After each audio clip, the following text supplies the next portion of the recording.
But I can promise you that the engagement will be worth the wait you have been here. It is our first conversation that we're having at TGSL. We're going to have about 4 of them. So it's important that I mention that.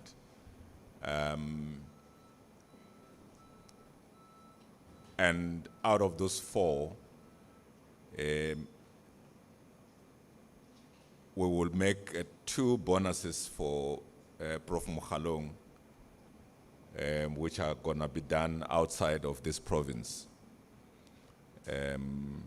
One will potentially be done either in Cape Town or in Johannesburg, just to ensure that we are reaching out to our alumni. Then we are going to have one which is going to be done in one of our neighboring countries. By the way, when I say neighboring, that may mean Congo, or DRC, let me say DRC, because it's part of SADC. But let me take this opportunity to thank Prof. Mokhalong for having graced us here. He was bitterly complaining that I woke him too early. He says, I didn't think they would start at 8 o'clock, but let me just be there at 8. So Prof, because you did not believe we were going to start at 8, we're starting after 8. So let me ask Prof and welcome you, and then that's when the program will have started.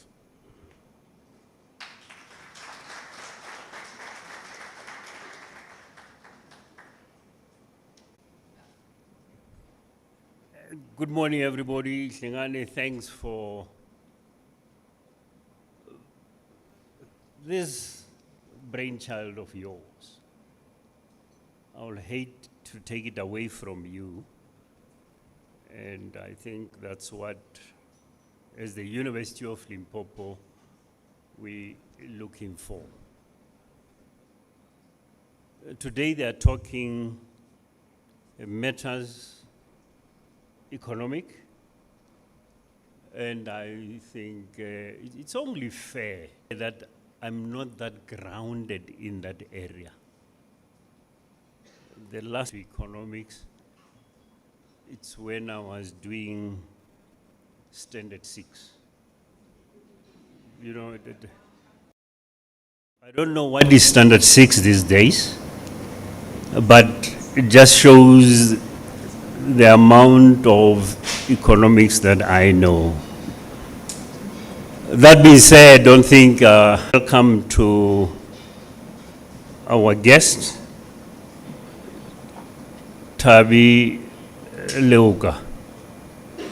Ma'am Tabi, thanks for making time to come and share ideas with. And having said that, thanks for even dragged your mom, who left the university some years ago, and today she's here. It just shows that the University of Limpopo is on another trajectory. Like they say, we want all our alumni to come back. It's no use sharing ideas out there in the dark. Let us share them here. Honorable MEC Munam, thanks, Mwatu, for making time to be with us this morning. Special word of thanks again to MEC Seaparo Sukwati. You know, these days, technology is messing us all up. He just said, as we're coming out, let me finish with this meeting. So he's having a meeting under a tree on a gadget, and I suppose that's the future of things to come. Our businessmen here, you know, when I see that the Mohale, if he can open his boot, we might all end up with new suits. Yeah, he's the owner of La Home Mokgara o re fetša mo kamele mo isa gešo. A ka go tšhepiša. Other entrepreneurs, other business people here, government officials who made time to be with us here today, and of course, my colleagues in management, not forgetting our bankers. Julia, where are you? I was angry when I got here. Oh, they said, Julia, oh, so there is no animosity between the banks. I see you seated there with ABSA. Welcome, guys.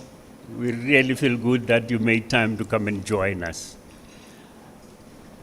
This is the first for this year in a number of conversations.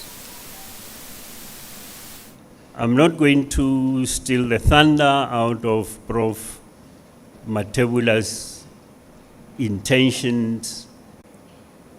Gentlemen who are making us proud by running the TEFLOP Graduate School of Leadership. We're going to have quite a number of them this year. I was an ambitious lady who said, come what may, somewhere this year, I will come and address one of your conversations in MEC Munama's area there. You know, it's very dangerous to single out people, but it will be unfair of me not to recognize. You know, everybody knows this name, Ben Mphahlele. I'm sure most people would love to know him.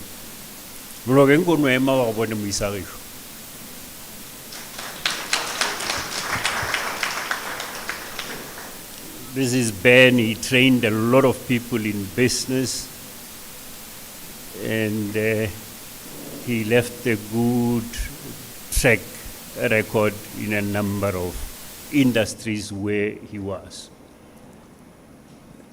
To those here, the theme being 2023 budget speech, how does it stack up with priorities to propel South Africa's economy? What a good timing. I was just talking to MEC of Treasury in Kwadi, and he said, listen to me tomorrow. I'll be giving it out there. So, ladies and gentlemen, welcome to this conversation, and I'm sure we will leave here enriched. Thank you.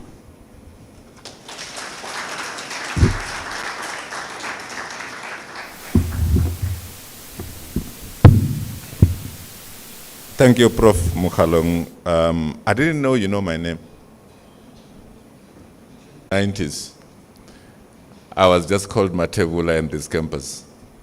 That's where it ended. And I still have the calendars.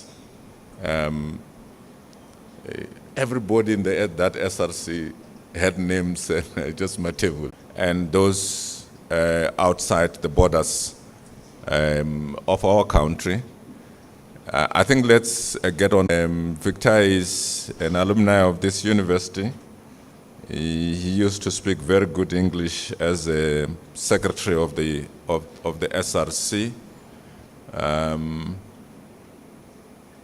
No wonder he's now the executive director for marketing and communication. And I see that English has not gone to waste. Victor, please come do what you have to do.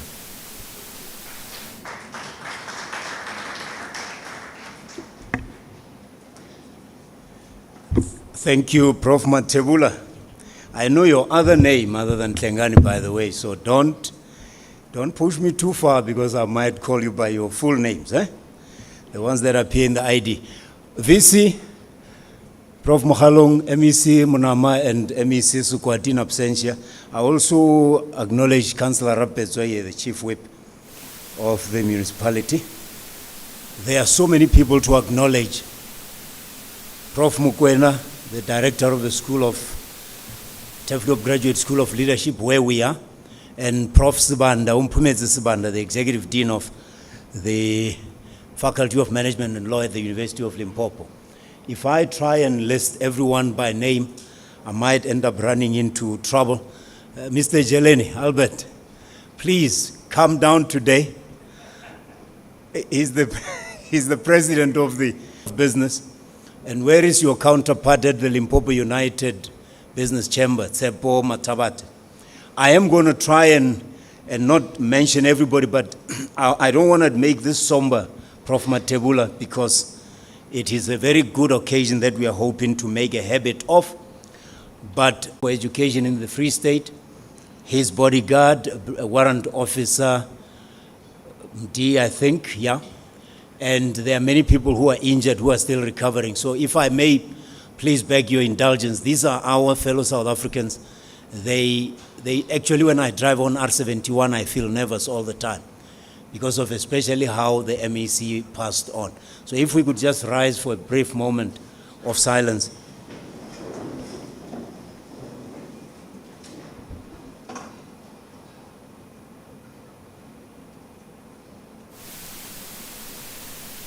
Thank you. May the souls of the departed rest in eternal peace. Reverend Pataki, I'm sure I didn't steal your thunder there, I'm sure, but you are very much aligned with what we are doing. The VC has already spoken, ladies and gentlemen, so I will not repeat what he has been here to do, but just to say, Prof. Mathebula, thank you again for joining us, joining your alma mater. We are hoping that series, that conversation that we are starting today, we are inaugurating, will become a feature, a regular feature. Every important date, every important event will be characterized by a conversation of this nature. MEC Munam research and community engagement outside of the context of the province. So we appreciate that you are blessing us with your presence, gracing us with your very esteemed presence. We acknowledge what good work you're doing. Ladies and gentlemen, our SRC, where's our SRC? Where are our SRC members? Ah, right. Oh, Mangena, you're here. Excellent. These are the future leaders. You hear Prof. Mathebula saying we used to be right where you are in the context of what you are hearing today. The budget speech doesn't matter whether you are interested in economics, Prof, or whether you find you consider yourself grounded. Economics, you taught me zoology, it's got ecology in it. Economics is ecology, the ecology of money. That's all it is. So it's very important to understand the connection between the world in which you are learning and studying and Master of Development students, Master of Public Admin and Management outside of the context of the budget speech, and acknowledge budget and how opportune. As I also thank you, Tabiloka, because I didn't even know your Limpopo connection.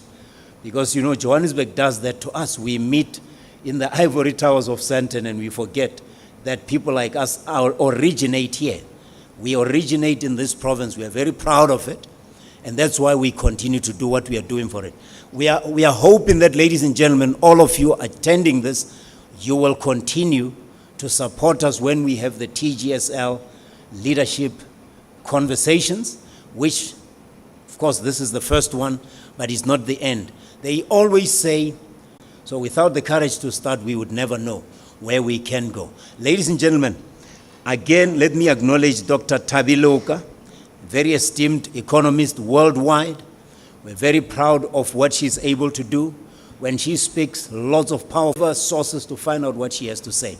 So she is an influencer, she's a thought leader, she's an intellectual, but most of all, she's a woman. She's an African woman. I think a round of applause for that. Our inaugural lecture, our inaugural conversation, Prof. Mathebula, the keynote, the superstar, is a woman. It's not something we take lightly. It's not something we intend to compromise. You to make sure that we go out to the world. You will be hearing more from this. I am sick and tired of being from that province that's called rural. There's nothing rural about us. We are the cradle of development. When we say South Africa needs hope, we are that hope. We are the solution. There's nothing inferior about this province. And this conversation is just a way of saying we are up there with the best of them. We just might not be known as much as many universities. But if you keep... I just messed it up by talking about his English. And then he decided he's just going to go all out and preach, forgetting that Patak is here, that you will have. Let me introduce you to our guest speaker. She came here with her lecture notes because she said, I'm going to the university. I will have my computer and I will project and do all the necessary things because there will be a lecture hall where people are going to be listening to me. In the main, it may be students of economics. So Jaravia said, no, there's not going to be a projector. There's not going to be a projector. You are going to talk to the people in this room and the people not in this room in the lecture hall. Whilst the graphs were going to make a very good depiction and representation of the message, confident that those who will need your presentation we will circulate after the discussion. Tabili Walker is an economist who runs her own economic consulting and advisory company, Naha Investments, right? So you must just notice that the name is Naha Investments. Tabi has worked for various organizations in the financial sector for over 20 years. She was appointed to the Presidential Economic Advisory Council in 2019. She sits on various corporate boards. She also sits on the Statistics South Africa, SA Council, where she chairs the Economic Committee. She was appointed by the Minister of Finance in 2018 to review the zero-rated products in order to support the poor and vulnerable in the country. So if there are baskets in those things that are zero-rated that you think we should have been there and they are not there, it's your opportunity today to ask the person that was responsible for that why they are outside or why they are in. Asset management in South Africa and London. She also worked as an emerging markets economist at the Research SA and at, where is that? At a Renaissance Capital. Tabi has a PhD in economics and an MSc in economics and economic history. Right? And this all was done, adds that with a master's which was obtained with a distinction from the University of the Witwatersrand, which we call WITS. She was named the Economist of the Year in 2017 by APSIP. She writes for various publications, both in South Africa. Do justice to introducing Tabi. So I think with those words, let me ask Tabi to come and talk to us, and then we can engage after that.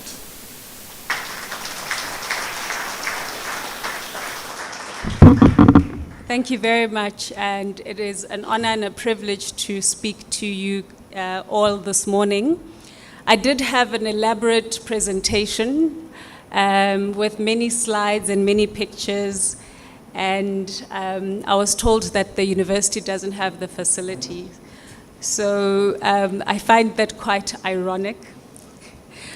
But I think that my parents paid for school so that I can do public speaking, so I will wing it, and hopefully the message will be relayed to all. So I'm very happy that we have both young and old here, and to present as if I'm lecturing, because I think that there's a lot of misinformation when it comes to data and economics and statistics. And with misinformation, we don't then understand the country that we live in and why certain things happen.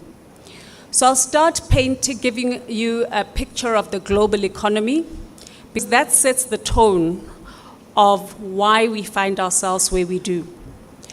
So, economists have never been good at forecasting crisis all along. The financial crisis, we were blamed for not being able to predict it, and rightly so.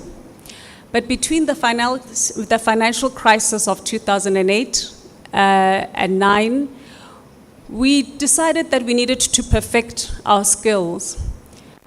But in all the scenario planning exercises that I was part of, and both internationally and in South Africa, not once did we ever predict that we'd have a health crisis.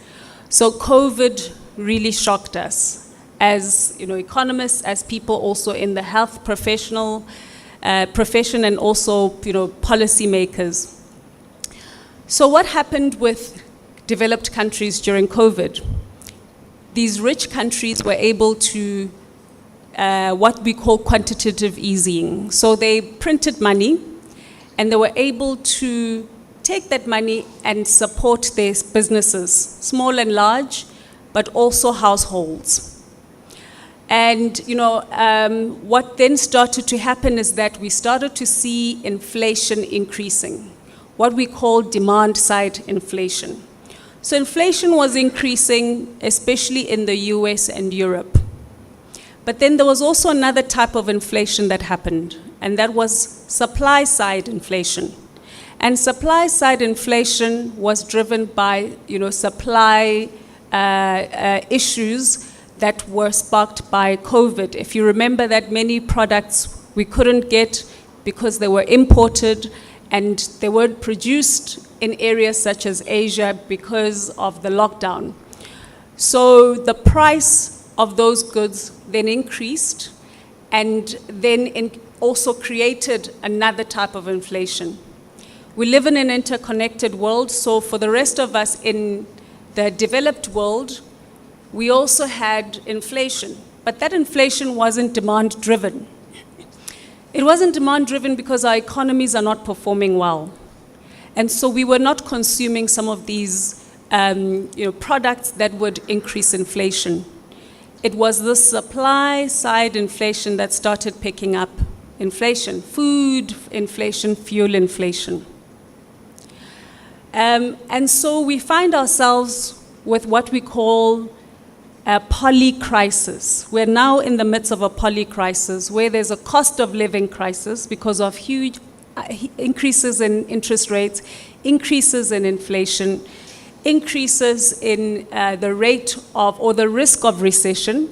It is expected that about 60 countries are going to be in recession this year.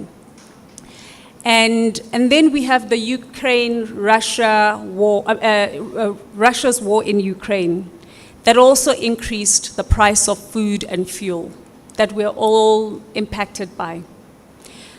Now, this is where we find ourselves globally. So what does it mean for South Africa?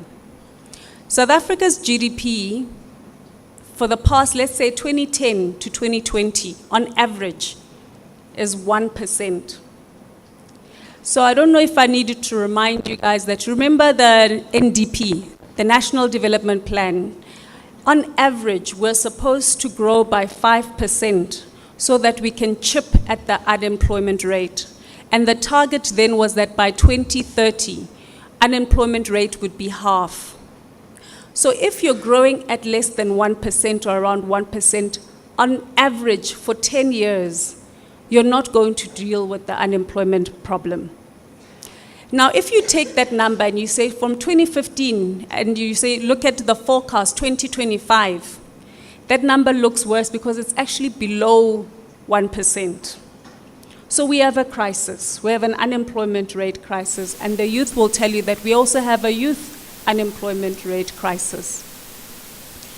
So what is the problem with South Africa's economy?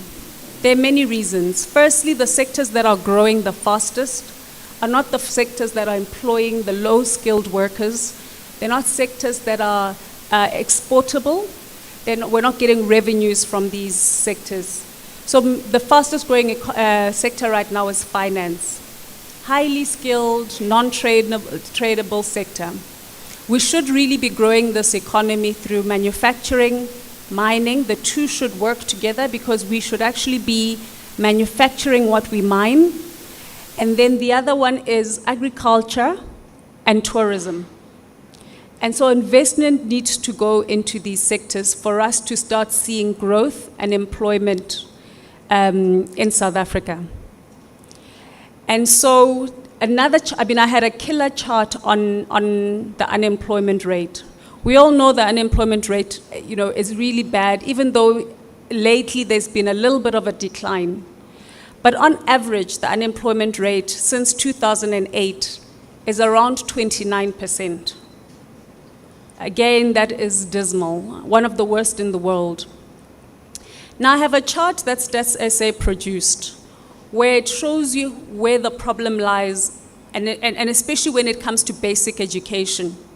So with students between the ages of 7 and 14, that's the only time, the age group, where we actually look decent. We look like, when you compare us to the rest of the world, the 7-year-olds and the 14-year-olds are going to school.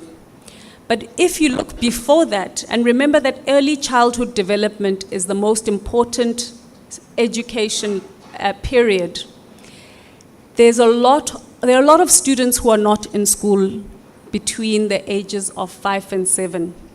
And then if you look between the ages of 15, 16, 17, all the way to 25, the number declines. Actually, when you get to 18, almost 50% of South African students or people who are 18 years old are not in school. And this is not in basic education, not at university. And then we also have another anomaly, that the older generation, so we have 20-year-olds who are still at school, which is also abnormal. So now this is a discussion about the budget. I wanted to paint this picture so that you understand what the budget means and what I often tell the president and the ministers. And I said, fiscal policy should be treated as a verb and not just something that the National Treasury does twice a year. So we had the national budget at the end of February, and there were a few things that stuck out. Firstly, we're more in debt than we were before. We've actually taken Eskom. So let me just give you a few numbers.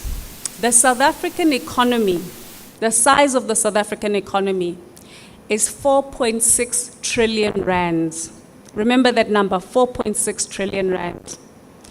Today, our debt as a country is 4.7 trillion rands. In 2024-25 fiscal year, the number increases to 5.8 trillion rands, so almost 6 trillion rands. And I know we've got government officials here, but I always say to South Africans, so in 2008, during the financial crisis, our government debt was just above 500 billion rands. So almost similar to the number that you see with, similar debt to Eskom's debt. Just over 500 billion rands. That's 2008. 2023, that number is 4.7 trillion rands.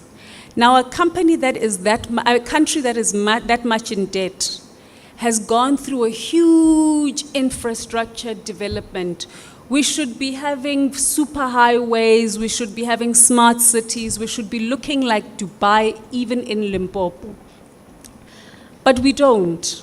So I often ask, because it's not visible. And then if you look at, again, the composition of our expenditure, the second biggest, and actually in many cases, if you remove culture from learning, the second education we spend on servicing costs, servicing our debt. And how I explain is that, you know, when you buy a new car and you start paying the interest on your debt before you actually start paying for the car, that's what we are doing. So again, when I mentioned the structure of the economy and the education, so instead of us utilizing that money and investing the money that we are paying debt, interest on our debt, we are actually, that money should actually go into education, structure, et cetera, but it's not, because now it's allocated towards paying back debt. So the students will always fight for money in terms of education, and then there's also the social grants, and then people want the 350, and people, how do you expect a country that is so indebted to pay for all of that? And that's where the dilemma is, and a difficult task for government, to make sure that everyone is catered for without actually taking the country deeper into debt. So the budget was, I felt, fair, but it was unnecessary for what we did in terms of increasing our debt. Our debt to GDP currently is about 72% as a percentage to GDP, but it's expected to increase because of what we did with Eskom. We decided that we're going to give Eskom a debt relief, and as a result, that increased our debt. And then we expect then in the outer years, in the next year, from financial year 2026 and beyond, we're going to pay back that debt. Now, it's going to be very, very difficult. So here's another myth that is being spread around by many people, including educated people, unfortunately. So I told you the numbers in terms of our debt, but there's still this thing about there's austerity measures, that the government is implementing austerity measures. How do you implement austerity measures when you've accumulated so much debt over such a short period of time? So government has not grants, for instance, and spending in areas that don't grow money, whereas you should spend on investment, that's the area that grows money. And so it's going to be very difficult to now move that allocation away from consumption into expenditure, into investment, so we start seeing the economy grow. So for those people who say also government is cutting budgets, the truth is that many municipalities don't utilize their allocation. So then what happens is that the National Treasury takes that money and gives it to another department that needs it, or allocates it to another program.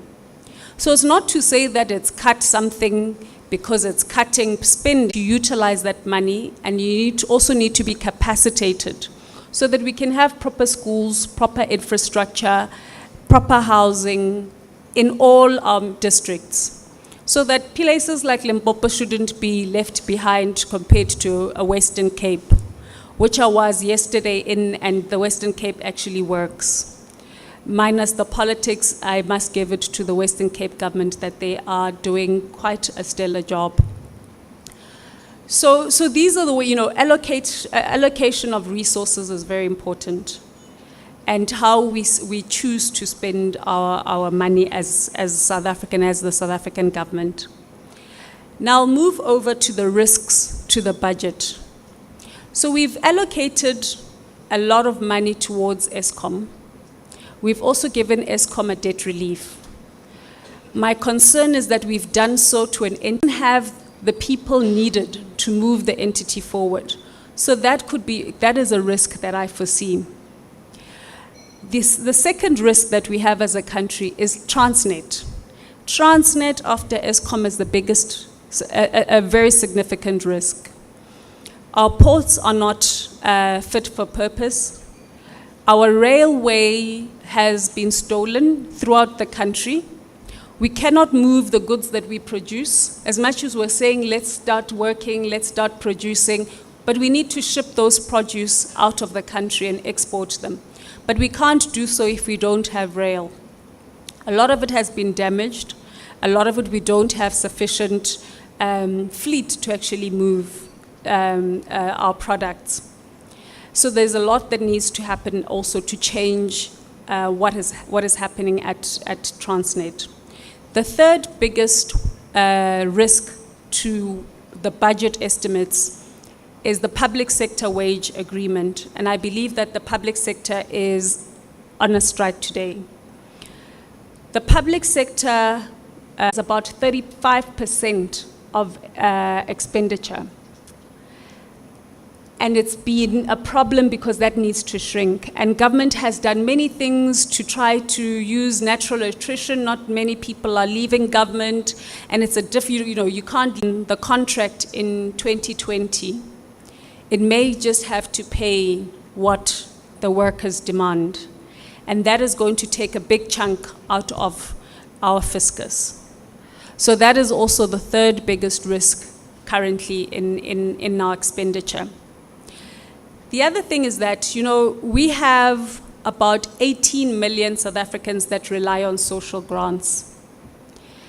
This number shouldn't be said with pride. I think that every year, a government should say, you know what, this year we have 17 million. We were able to rehabilitate some of these people, that we trained them, we put them in training programs. They are now getting income on their own and don't rely on the state. But 18 million South Africans are recipients of social grants. On top of that, we have 7 million South Africans that rely on the social distress of relief grant. This is that 350. So in total, 25 million South Africans are in some way receiving money from the state. That is a huge number of people, and that number needs to shrink and not increase. So again, it tells me that policies of employment are not working, because if they were, more and more people should be in employment. And this is not just a government problem. This is a private sector as well needs to come to the party, and so that it employs the South Africans and upskills South Africans. The other thing, since I'm speaking at a university, our university, I studied in the UK, and at undergrad level, there's no such thing as a BCom or a BSc or a, BA, etc. It's a general degree. And what that does is that it allows all students to do maths, philosophy, music, science, and you taper as you go, and your general degree is 4 years. So what happens after your general degree? You can go work at PwC, or you can work at Total, or you can work at a bank. But with the BCom, BA, you go to a bank and they say, no, you didn't study BCom, you studied a BA. So there's you're discriminated against. If you want to specialize, if you want to become a lawyer or a doctor, you can only do it in postgrad. And I think that would also help in terms of student unemployment and also the job creation. So all in all, I think that we are in trouble as a country in terms of our economy. Our economy is not growing enough to absorb the many South Africans who are unemployed, including the South Africans who have university degrees. We don't have the money to support everyone, and we are increasingly in debt, even though we're not in trouble, just like some other countries that are defaulting on the continent. We are lucky that we can still issue bonds, and investors will always be attracted to South Africa, provided we do the right thing. We were grey listed on the week of the budget, and it leaves a bitter taste because now there's more scrutiny by investors on South Africa for grey listing to be lifted so that we are no longer in this precarious position. We need all South Africans to chip in so that this economy gets working. And as much as, yes, we're going into an electioneering year, we need to also focus on the bigger picture, and that is to make South Africa work. And on that note, I look forward to the Q&A session. Thank you.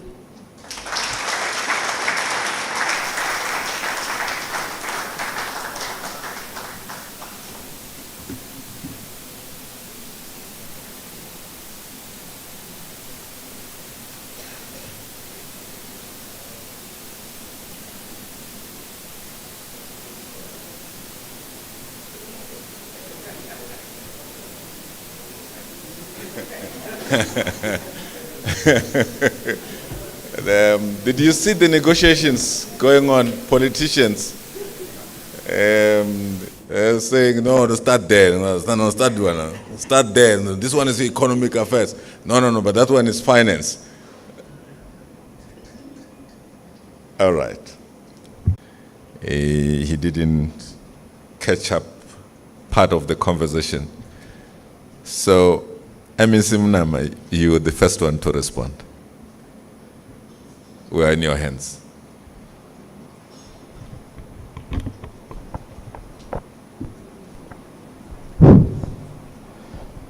No, thanks very much, Prof. Hlengani Mathebula, for giving us this opportunity. I'm a bit intimidated because you are talking about the professors, academics, and I'm only a politician who stand at 10. And I had to articulate on these issues of national interest. Thanks very much for affording us this opportunity, but also I must express my profound sense of gratitude to the Vice Chancellor and the Principal of the University of Limpopo, one of our own exceptionally outstanding, distinguished, consummate, actual, quite dynamic, versatile, but over and about virtuous. Thanks very much. Dade Mokhalo, I never thought you would be here to judge us. How far are they? But also just to acknowledge the executives which are here from the University of Limpopo, TGSL, Tate Mokoena, Professor Mokoena, Professor Sibanda, and others. I've seen the group CEO, Limpopo Business, Chamber of Business, Mama Tabate Limpopo United Business Forum, the SRC. I'm not alone here. I'm with the mayor of Blowback Municipality. When we are failing, you will also assist us and other councillors that the slum-led. Yeah, and Doctor, thanks very much for laying the foundation. That them partially one of the veterans, them hold them accountable. But Professor Mkhaleng, when I was in that squad, when I was appointed as the MEC responsible for economic development, environment, and tourism in Limpopo, one of the questions, the fundamental questions that I put across was, where are the universities that we have in the Limpopo that can assist us to transform the socio-economic landscape of our province? That was the question, and I was connected to Victor. As much as I say, you know, call colloquium, so that the university does not become an ivory tower. They must also assist us as government to ensure that they invest in terms of the skills, the outputs by your master's graduates? How do they assist us? Because now we are talking about your special economic zone. Those were some of the harsh questions. But let me go straight, Prof. Mathebula, to the topical issue. The issue is that South Africa is part of the global village. Globally, the economy is not doing well. I'll rather call it a budget, and that this squad will enhance on that debate. I'll talk about the medium-term budget statement, so that we are able to contextualize it, what it entails, what is comes late, and so forth. Why? Because I think the things that we have raised, South Africa is one of the industrialized economies in Africa. And as such, you were able to tease out some of the pertinent challenges that are confronting us. The budget that we have of 4.6 trillion rands. But the commitment, the budget deficit, is one of the things that urge us to have some drastic and dramatic measures to compensate and make some trade-offs in terms of how best do we salvage the situation in terms of the economic conundrum that we find ourselves as a country. And it is in that context that the minister anchored on the immediate challenges that we have, among others, the load shedding, the energy crisis that we have. And if you look at that budget, majority of issues that has been raised around that was to address measures that can assist us. But over and about, like you said, we are in a situation whereby, because of the deficit that we have of 4.7 or 4.8 trillion rands that we have, one of the things that we have to do as a country is to ensure that we save we had with your International Monetary Fund or your World Bank. But also, the posture that government took, Ntavi, was that on the same breath, we need to look into the problems and say that, why can't we package the financial injection so that they invest more efforts on the maintenance and the grid in the country? And it was in that context. And one of the things that I think government is doing to ensure that there is that development trajectory was to put more emphasis and efforts on infrastructure investment as a game changer. For instance, the 488 Limpopo Central Hospital, or what we normally call the academic hospital, with the amount of 4 billion rands, any dam, and the establishment and the construction of about 96 bridges in your most predominantly rural provinces, Limpopo counted among those. And those were the issues that wanted us to ensure that we stubbornly high, which in itself, it has a direct and debilitating impact on inequality that we are trying to address. And those are social malaise that we are experiencing.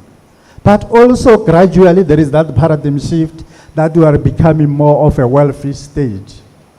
Because of the poverty index which we find ourselves as a country, the MTBPS is trying to address the issue of the welfare of the people through the social grants. That we could not stop the COVID-19 social grant distress that we have. We have to continuously deal with that to ensure that there is no social uprisings because majority of the people.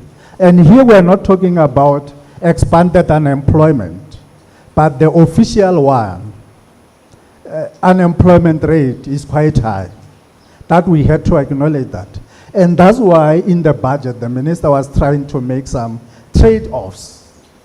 And I think in terms of the physical discipline, of course, the issue of, and that Squati Shabiro will elaborate on that matter. Why it is important to have austerity measures is to ensure that there is a physical discipline for the prudent utilization of the public resources. And it is in that context that I think now and then government is talking about the test to go to the public sector investment in terms of the budget. And you have the municipality that have about 56 billion rands debt to ESCOM. Also, we have to assist them to come out of that situation or that dilemma. And those are the things that I think the minister was able to articulate and say, how best can we save the country out of the economic conundrum that we find ourselves. But at the same time, as government, we have to create a conducive environment for inclusive being pronounced by the president in his SONA in terms of in the next 5 years for the investment drive. We have to crowd in the investment and mobilize the investors to come into South Africa. But also we are confronted with a problem of tax holidays of some sort or tax evasions for people to invest more. The illegal mining which robs the country, the president has established that, and it is in that context that I think the minister was quite articulate and explicit on the challenges, because it will be wrong for us to paper the cracks to say, think of this worst situation, we need not to throw our hands in the air to say, what can we do? What strategic intervention, concrete interventions that we have to improve, to employ so that we revive the economy. And we are on the same wavelengths of issues in terms of the challenges that you have teased out, to say as government, what are the things that we are doing, what are the programmatic activities that we factor in our budgeting, Lord, in terms of the leadership. What is it that we are doing as leaders to give that they feel in their problems? And it is in the context of that I think the minister was, that we are confronted with. That is what.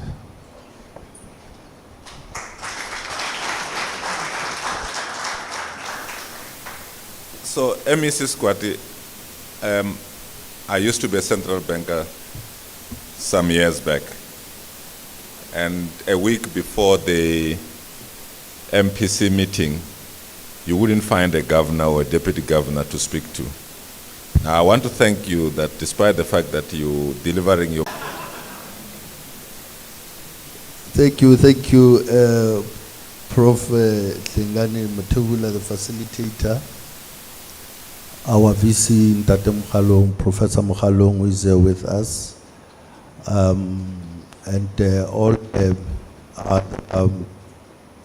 heard the student leadership is also here. The mayors who are here, board members. Let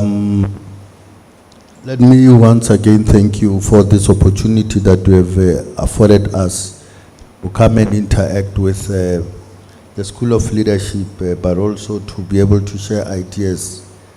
Let me also acknowledge Dr.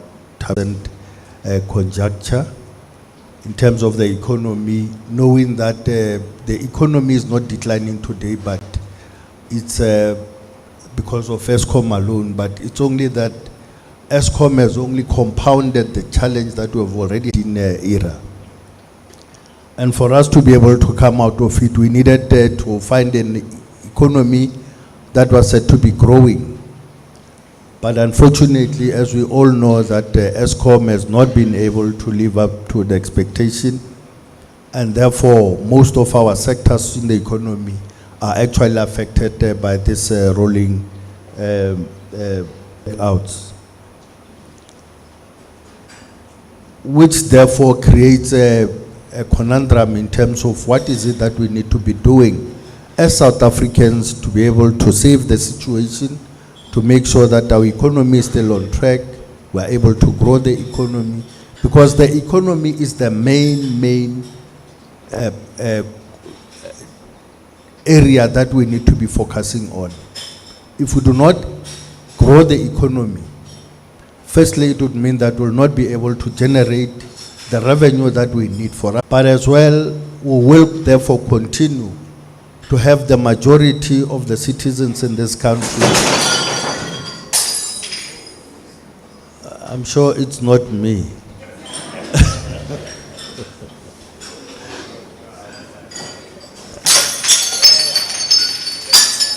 It's a presentation of the chaos that we are finding ourselves in. Just dramatic.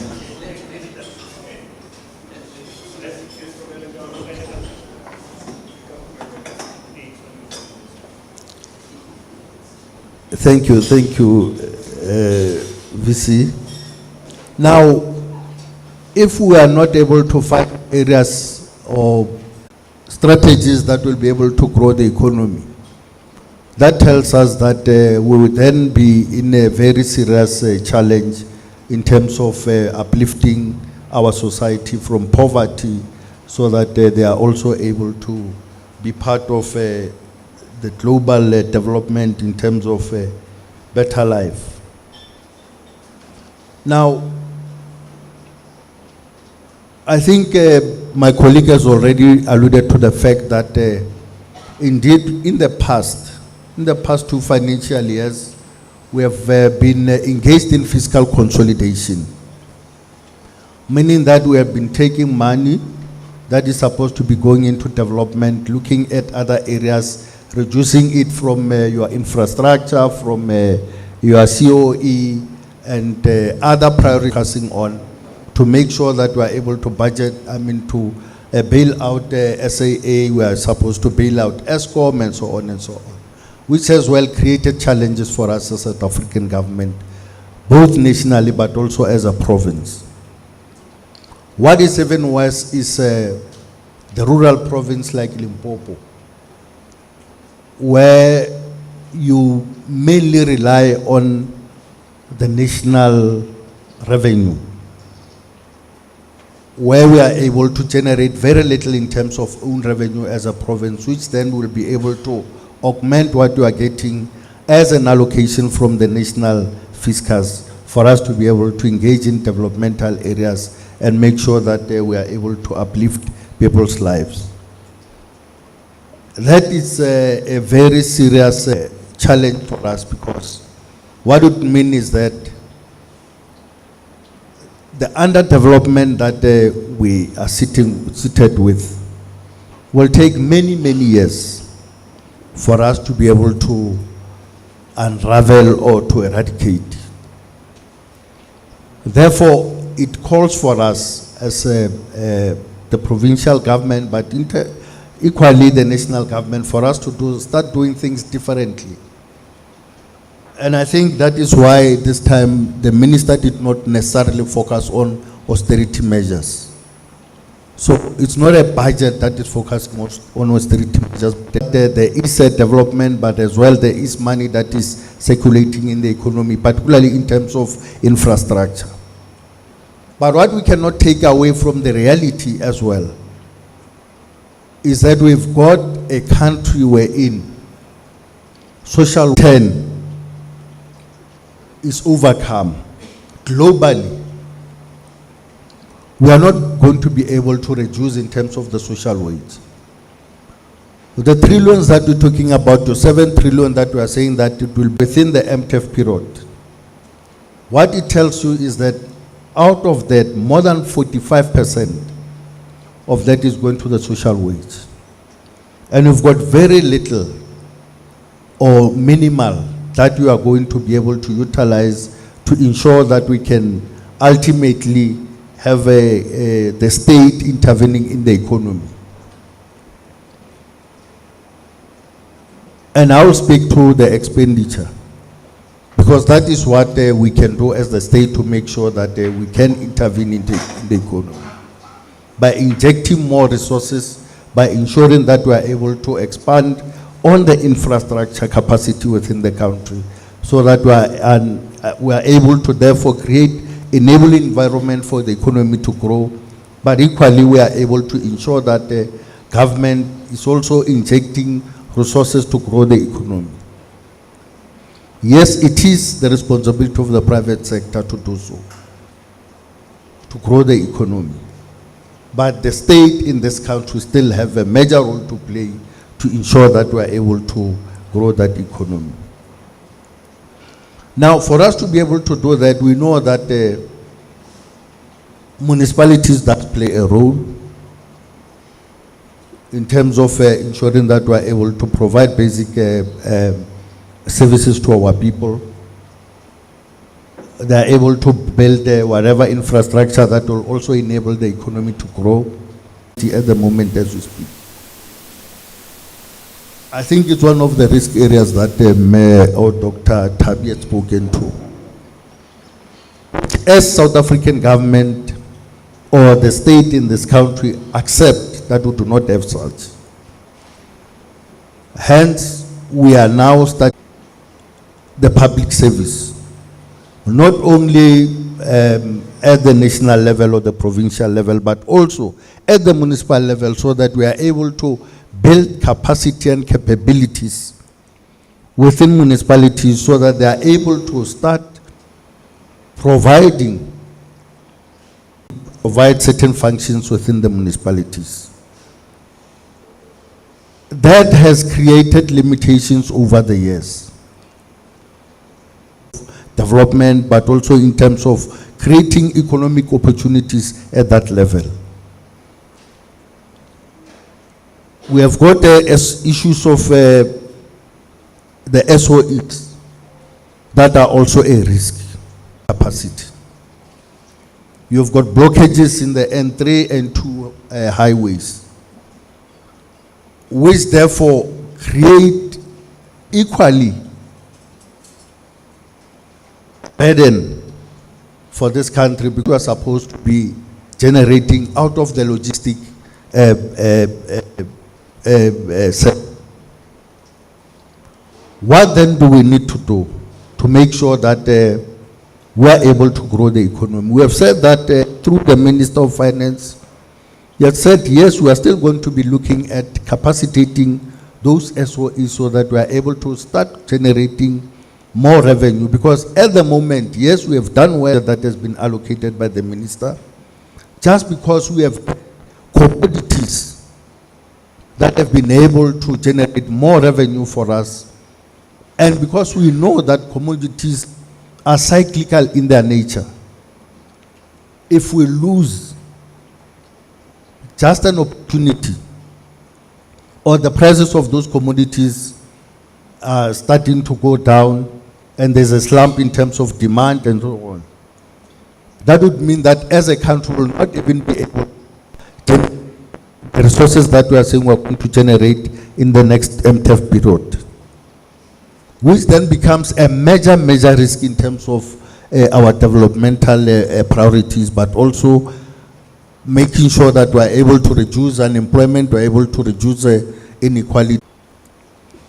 Therefore, as a province, so as a country, we are aware of those risks. And I'm happy that there are at least some form of work that is actually taking place to make sure that we in a position to generate revenue for us. At the moment, as I'm saying, we are only relying on commodities and on the taxes that people are paying.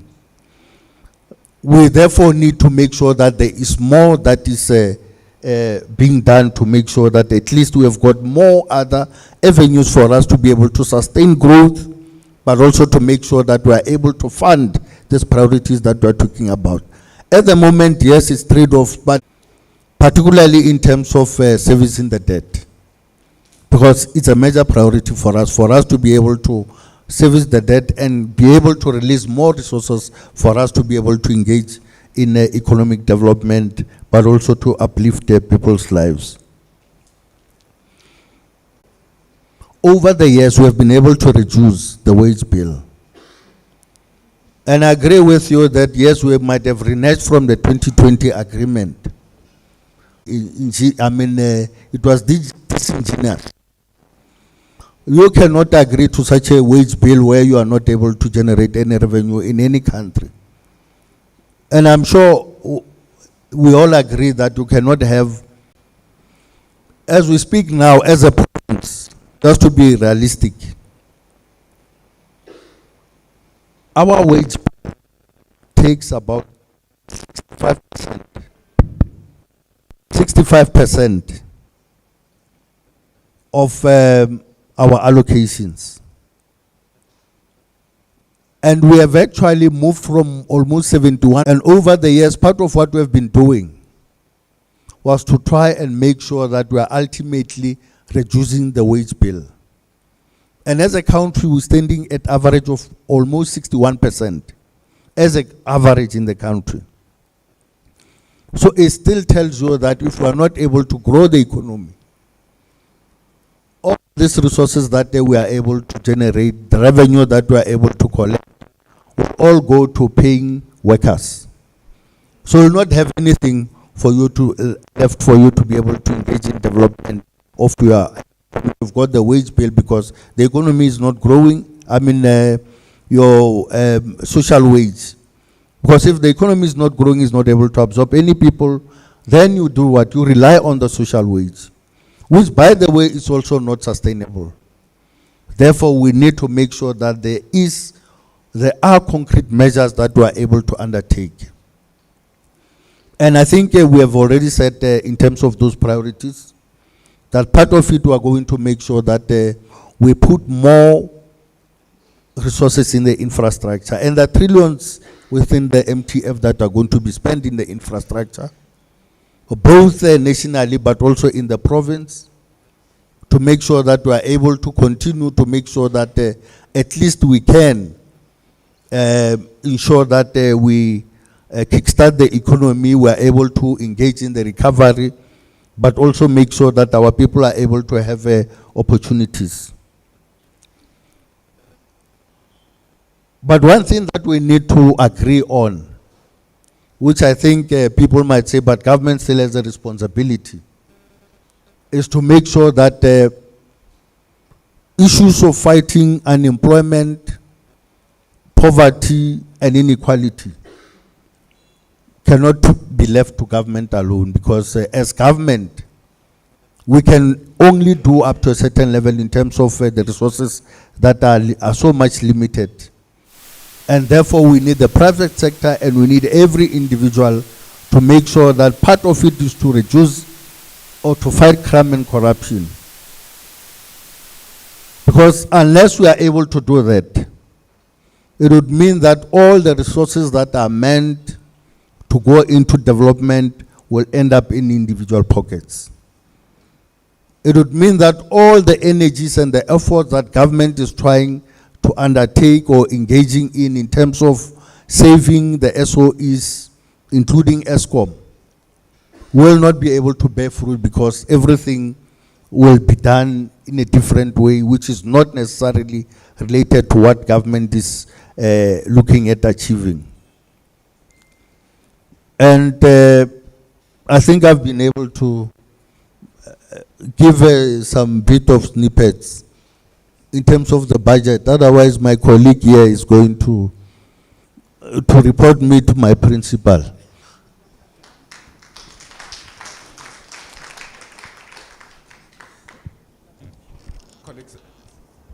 Colleagues.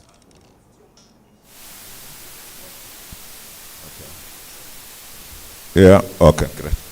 All right. I think let's start with the engagement now.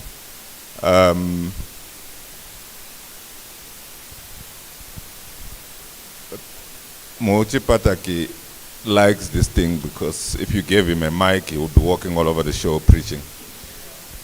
But so I'm gonna open for questions, but I'm going to ask that people do not deliver speeches. Please ask a question. And when you ask a question, don't give a preamble, ask a question. All right? And then I will then ask the other question. 3 rounds of questions. Do say who you're asking the question to, and then we'll get them answered. Thank you very much. I just think maybe you're giving the microphone also to a wrong person, because I'd like to introduce myself thoroughly as well. My name is Magetsi Annabelle Mpatlele, practicing attorney and also an MBA, a director, former director of Limpopo Economic Development Agency. And also I'm happy, I think all protocol has been established in terms of my seniors, the MECs, and also my colleagues. Thank you very much. I just wanted to appreciate the discussions today, and moreover that Limpopo University is my alma mater. I studied my Bachelor of Laws at the University of Limpopo before I became into the corporate world practicing. Thank you. And I just wanted to say probably the issue of energy that was touched on, because we have an institution of higher learning as Limpopo University, a very key one in the country. I wanted to say that we need to start to move as well to the skills, the energy skills that we have in the country. Because I try to think, what is an energy specialist, for example? Me, even learned as I am, I do not understand the energy specialism in terms of what is really required. And we need to upgrade as a country in terms of that aspect. And I also wanted to say that the SMEs in the energy sector need to be capacitated as part of the economic budget that is maybe reinvest in the energy sector in terms of SMMEs, training, capacitating. That way we can alleviate some of the solutions. I'm more liking to get to solutions rather than complaining. That's why I'm bringing some of these issues that I thought to. Thank you so much. Okay, so I'm asking for questions, colleagues. We'll have another session where we can brainstorm. Let me get questions. You say who you're asking the question to. Hello, Richmond Howard. I'm asking the doctor, the honorable doctor, quite impressive credentials, but let me also acknowledge the protocol that needs to be observed in terms of the 2 MECs that are here, the Vice Chancellor of the university, the Mayor, as well as all the other honorable guests that are with us. My question is quite straightforward. It's a question to do with economics by its very nature. By definition, I'm not an economist, by the way. I'm a genetic engineer. But when one listens to the definition of economics, it says to supply endless demands with limited resources. It's a dichotomy in itself.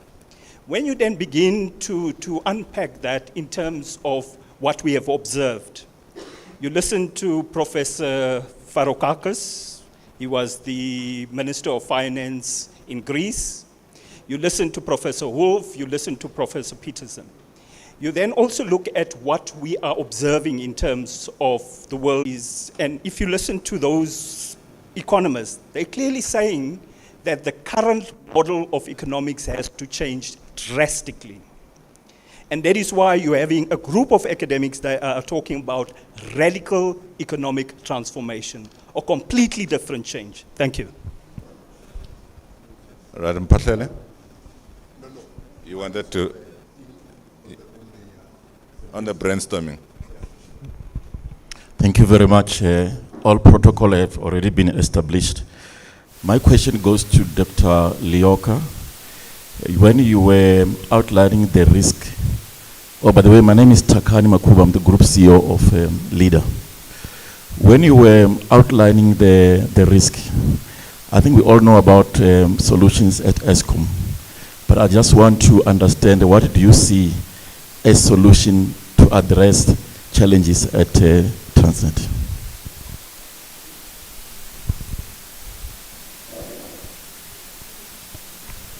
Thank you very much. Mine is a question to Dr. Loka. Do you think that you have, do you think we have got the right, correct leadership in place to remove us from where we are to where you want us to be?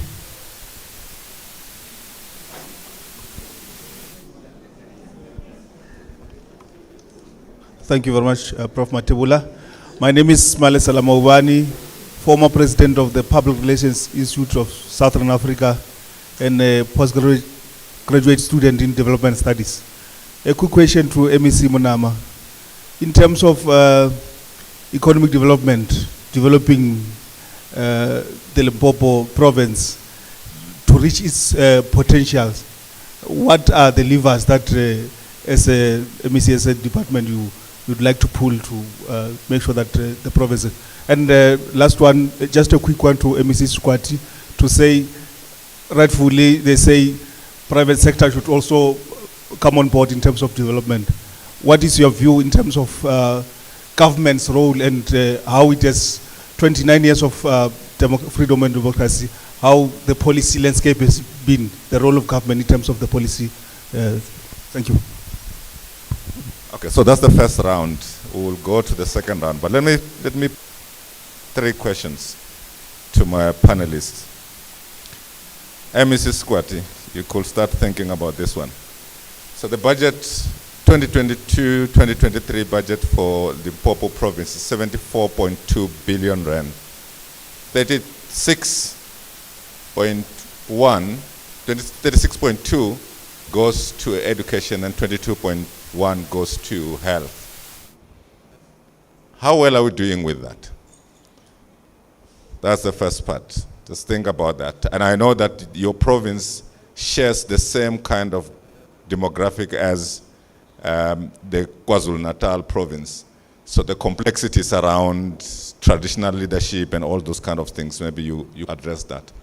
MEC Mnama, the Fita Homutubatse, SEZ, and the Musina, SEZ. How are those two things going to help us in terms of propelling the economy of this province?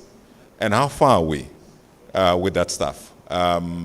Inclusive of whether you have found your licenses on environmental studies and or not. Dr. Lyoka, 43% of the national budget get to be allocated to provinces because they have very little capacity to do, to raise their own resources.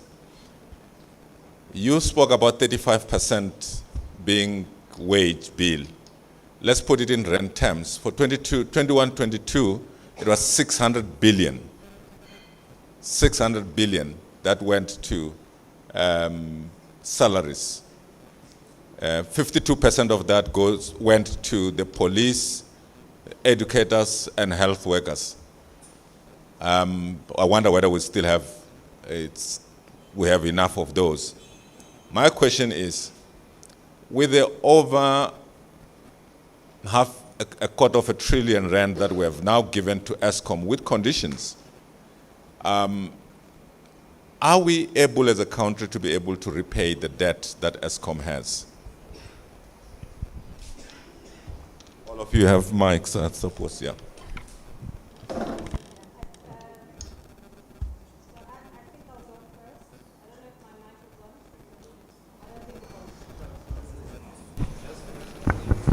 Okay, because I have, I think, the most questions. So I'll start with the energy specialist and energy trading question. So I don't think 2 years ago we thought that we'd be in this predicament we find ourselves in of, stage 6. If you recall, there was one day where we had stage 6 and the president canceled his meeting in Egypt to rush to South Africa because there was a crisis. Now he doesn't cancel any meeting because of stage 6. And the biggest, I think the biggest sector that is thriving or growing is anything related to renewable energy, battery, et cetera, et cetera. Those people are the ones that are making money. And obviously there needs to be training to accommodate that the need for energy and its equipment.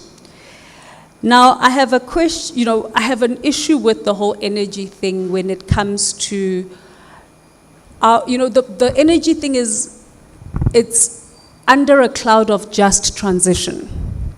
And we have an abundance of coal. And we have a lot of people who are reliant on coal, and we have a province that is reliant on coal. So as we are training people to move to a different direction, we also need to be cognizant of those who still are skilled for coal. And so we need to, as we transition, focus on the just rather than the transition. So as much as we're training, which is right, we also renewable energy experts, which in itself has challenges because renewable energy, you can't base load, you need lithium batteries, et cetera, et cetera. So there's a lot that goes into it that is unknown. So, I hope I've answered some of your question that there's a need, but at the same time, we just need to be aware of the big population that we have that is still reliant on coal, and we can't transition everyone, and we just need to focus on that just when we talk about energy and transitioning and training people in energy. On, the economy and the whole radical economic transformation, I think with every profession, you change according to the challenges that you have. And in 2008, we didn't know that a subprime crisis in the US where bankers were lending money to people who couldn't afford mortgages could lead to a banking crisis that led to a financial crisis that led to an economic crisis. We also didn't know that a health crisis could lead to an economic crisis in the way it has. And now if you look at many countries, what they're prioritizing is health. And even within our budget, never did I think, if somebody had said to me before COVID, where can we cut? You would say, okay, we're not really building that many hospitals. Let's provide social wage. Let's beef up social wage. And let's cut hospital infrastructure because Eastern Cape is not building hospitals. But now that would be an insane thought of cutting health, anything, because we've had a health crisis which exposed us that we are not ready for any future health crisis, but also we don't provide for the people that we have in this country in terms of health and free health care as well. So yes, it is, we change according to the challenges, and unfortunately some of the things you can't predict because they happen ahead of you. But I don't think it's a static science, economics. I think it's moving according to the demands of the day. And as newer generations come to the fore, we're not stuck on a textbook analysis of what happened in the Great Depression. So our thinking is also different in the way we think about economics. We also come from various countries. So economics used to be written by people in developed countries. Now the Global South is a big influencer of development and challenge because we compose of the majority in the world, and our challenges are greater. So you see a lot of discussions around our issues of the Global South that are influencing economics as well. So in terms of the challenges at Transnet, what would I do? That's a big question. I think the first one, which is not a popular one, but this is not a popularity contest, and I always think that policy making needs to be pragmatic. I would start off with private-public partnerships. In the absence of a government that doesn't have money, the private sector has money and the private sector has skills. So I would go in various ways in terms of rail, privatizing certain lines. At the end of it all, government is the regulator. So if still government wants to control, it has that big control of saying, look, you're not operating according to the rules, I'm going to take your operating license. And that is a big, powerful position that government has.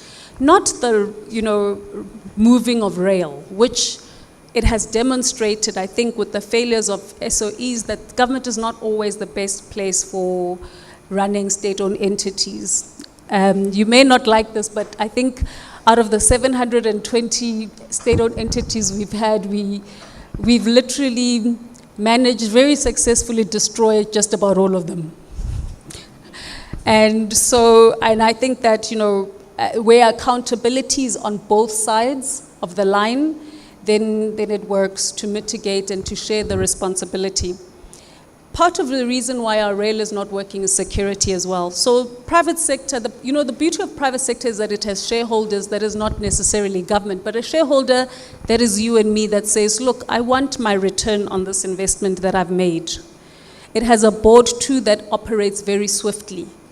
So things move much quicker than they do in government, for instance. I would also capacitate staff at Transnet. When I think of South Africa, I also think of it within a global context. A railway system, for me, when I think of Transnet, I want to compare it with Deutsche Bahn in Germany, and it's the best railway system. I don't want to compare it with another country that is worse than us, in a way to comfort our inefficiencies and say, look, there's always that other country that's worse than us. We should aim to be the best. And so that's why I think that capacitating people be political. This is anyone who has the qualifications in rail infrastructure or moving rail, etc. So here's another thing that's a problem with Transnet. And this is a political problem. We have a problem in that we've bought, I think, over 100 locomotives, brand new. They're parked somewhere in some warehouse. But they're missing parts. They're missing parts because the country that made those locomotives, we accused them of corruption during state capture. So this country said, you know what, because you said we're corrupt, we're not going to give you these parts that you're missing.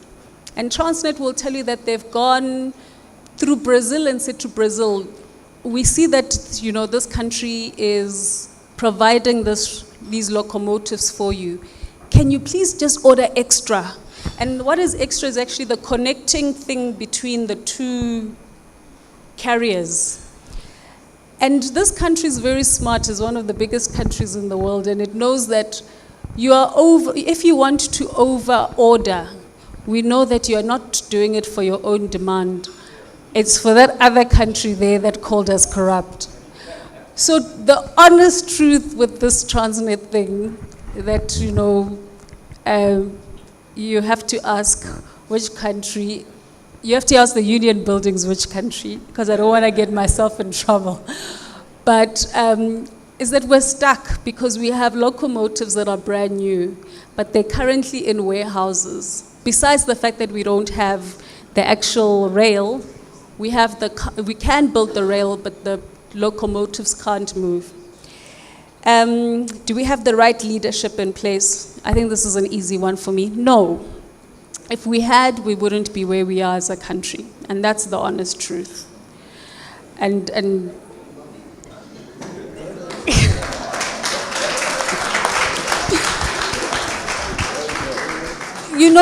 I'll use Gauteng, the whole mayor debacle in Gauteng, for instance. And I look at that and I think to myself, this is a mayor that is competing with, again, are we doing the right thing? Because I'm not as, I'm not even young anymore, I'm in my mid-40s, but the generation of students who are currently at university want more than what we're offering them. And actually underperforming, and we're failing them. We're failing our children. And so when we make decisions that are politically... So leadership comes with responsibility, and leadership comes with implementation, and leadership comes with things that are tangible. If there was the right leadership, we wouldn't be talking about the numbers that we talk about. I wouldn't be talking about the fact that we haven't grown the economy, or we're growing by 1%. That's the failure of leadership. We wouldn't be talking about youth unemployment, that poverty is over 50%. That is, for me, a failure of leadership. So we can sugarcoat a lot of things, but on leadership, it's not something that we've painted ourselves in glory. Your last question on the budget, are we able to repay the debt? It's a tough one, as I mentioned, and again it comes to leadership. What is the saying in English that you can put lipstick on a pig, but it's still a pig?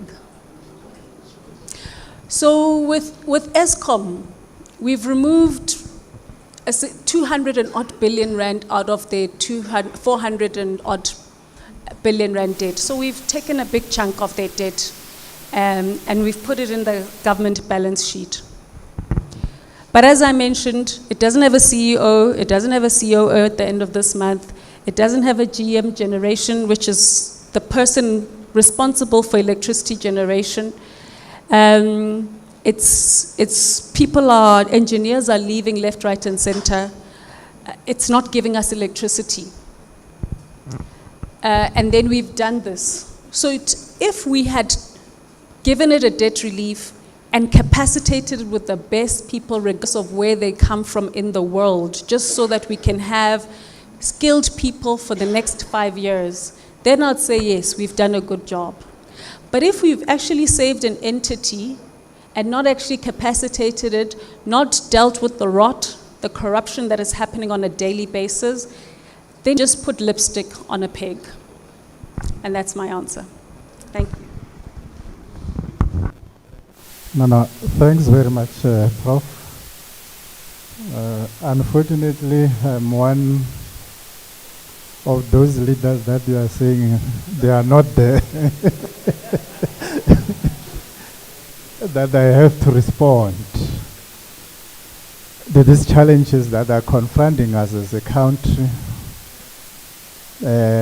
But I think colleagues were quite upfront. What is key and fundamental is for us to be robust, frank on the challenges that we have, so that we are able to employ the multi-pronged strategies that will assist us to unlock all the blockages. But it's safe to say that we have the capacity as a country to unleash all the sustainable potentials that are there.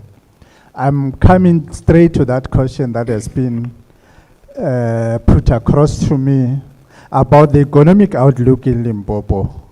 And I can't say that I'm still new. I'm 3 months in the office. He will take it further.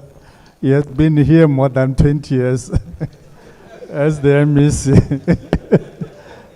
He's the one who will then try. We also have the head of the SABC Limpopo, Mathebula, will say that one MEC has failed to respond to a question and saying that is new. No, I'm not new. I'm not new per se. But safe to say, in terms of the economic outlook of Limpopo, safe to say that as a province after the novel pandemic COVID-19, we, as the provincial government, the same way that we have the National Development Plan, we have refined what we call the development plan. We also initiated what we call the Limpopo Socio-Economic Recovery Plan to deal with economic matters that are confronting us to address the socio-economic challenges that we have as the province. And we have developed what we call the Industrial Master Plan that must then assist us in terms of the industrialization of the province.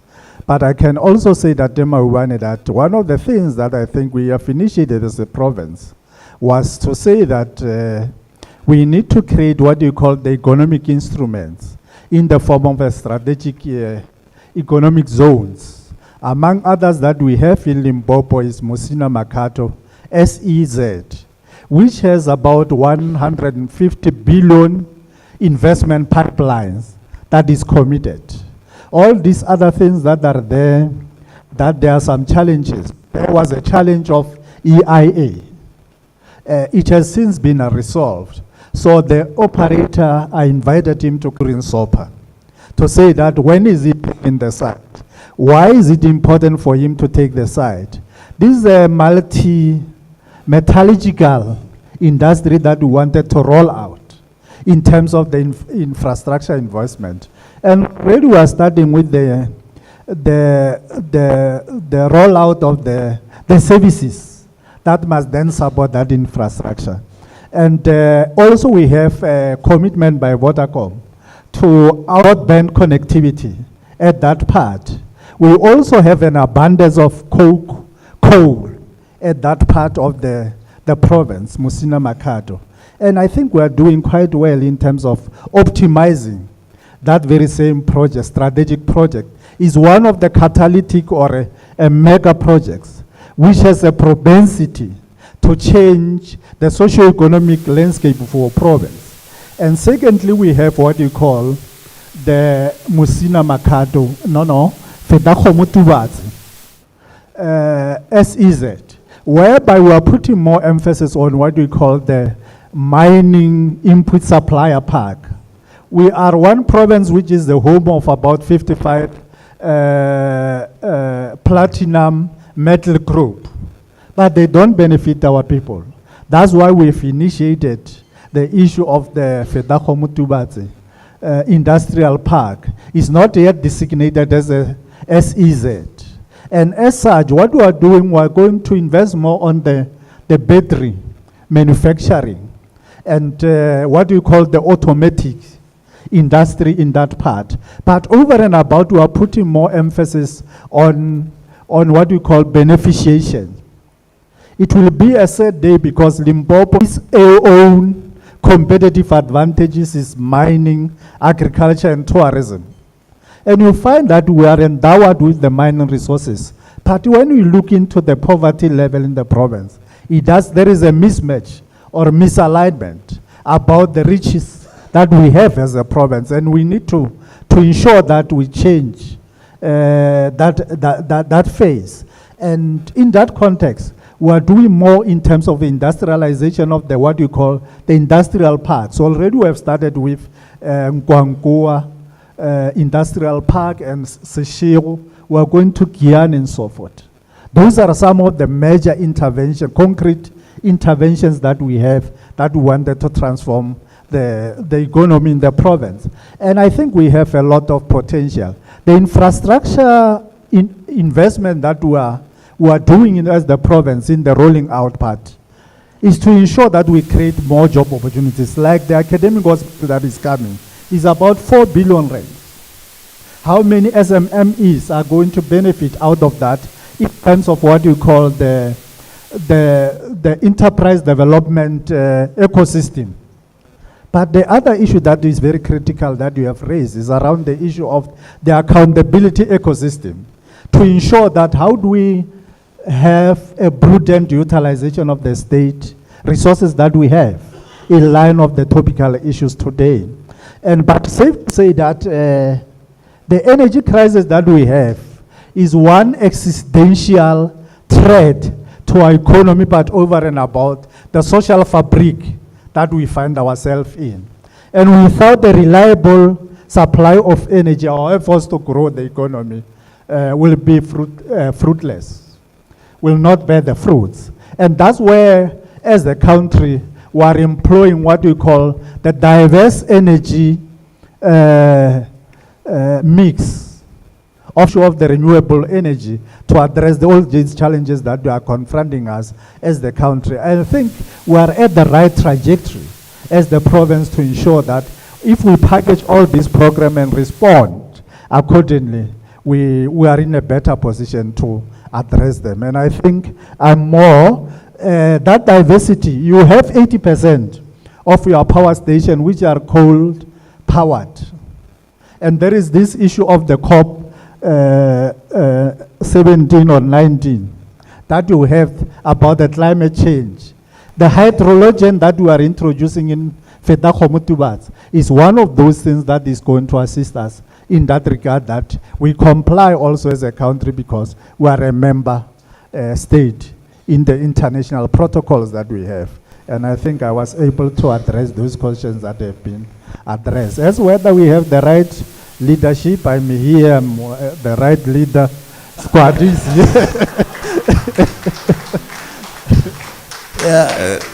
Thank you. I'm told that the two of you needs to be somewhere by 1:30, so we must manage time. Okay. Thanks. I think I agree with you, but indeed we look, I don't think we are perfect. We need to step up in terms of decision making, but also to make sure that we are able to provide concrete responses to our situation, which I think that's what leadership is all about. And I think in this government role, whether we have been doing the right thing in terms of working with the private sector, and I think government has always been calling on the private sector to make sure that it takes its rightful place in terms of investments, but also in ensuring that we are creating that enabling environment for the private sector to be involved in. And unfortunately, today we are seated with the Musina Makado Special Economic Zone. Looking at the East, we are calling on the Chinese to come and invest in our own country with the resources that we have that are in abundance, our commodities and so on. Now, what is happening is that you do not have any appetite in terms of the private sector in the country to be involved in the development of the country. That is a reality. We shouldn't be going to China or going anywhere when you've got capital in this country that could be actually take that initiative to invest in the country. But secondly, you realize that our challenges are not necessarily whether government is ready to work with the private sector, mineral commodities as a country. Government has gone a long way to say, look, if we start beneficiating as a country, these are the incentives that we'll be able to give. But what would we have? I mean, all these countries are serving their own interests. China would want to beneficiate in their own country because they understand that if they beneficiate here, we are going to create jobs here, we are going to create many other opportunities here.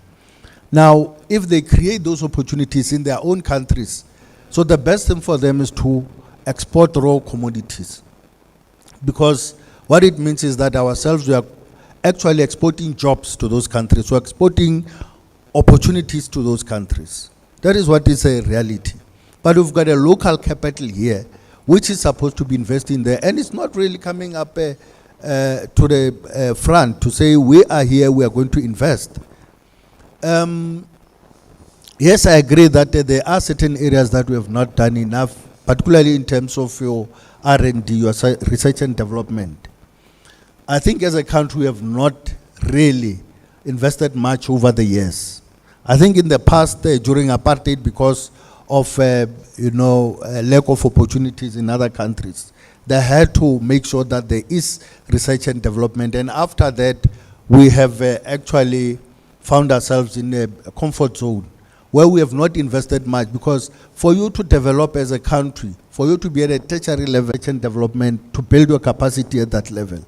Now, we're going to be, yes, we want to industrialize, but as we industrialize, we rely on those industrialized countries. Now, what is their interest in our country? Would they come and invest? No. They want to keep capital in their own countries. So what it means is that we are on our own as South Africa and the continent to be able to do things on our own.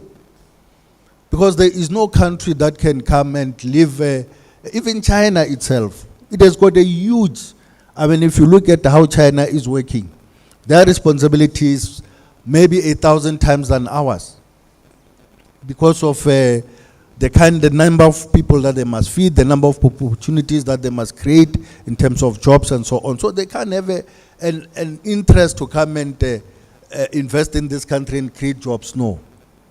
So what it means is that as South Africans, both private sector and government sector together to develop this country. If you migrate capital to Europe as a South African private sector and hope that magic will happen and things will happen, no. They need all of us, those challenges. They need all of us to put our hands on deck and make sure we're able to fold our sleeves to work together. Yes, we have been comfortable for a long time with state monopoly. Over the years, we did not see that there is a need for us to engage private sector in terms of the state monopoly, whether it's railway, whether it's electricity generation or energy generation and so on. But now reality has dawned on us, and government has actually changed its attitude in terms of that. And government is actually the one that is saying, yes, we realize that we're too comfortable, and these are some of the reforms that we're making so that we're able to improve our state, but also make sure that the private sector is able to play its role. But I think there is one thing that we must also understand, that corruption, yes, it does play a major role in terms of regression of any country. And unfortunately in this country, the private sector is not necessarily clean when it comes to that. So it's not government alone that is actually creating that.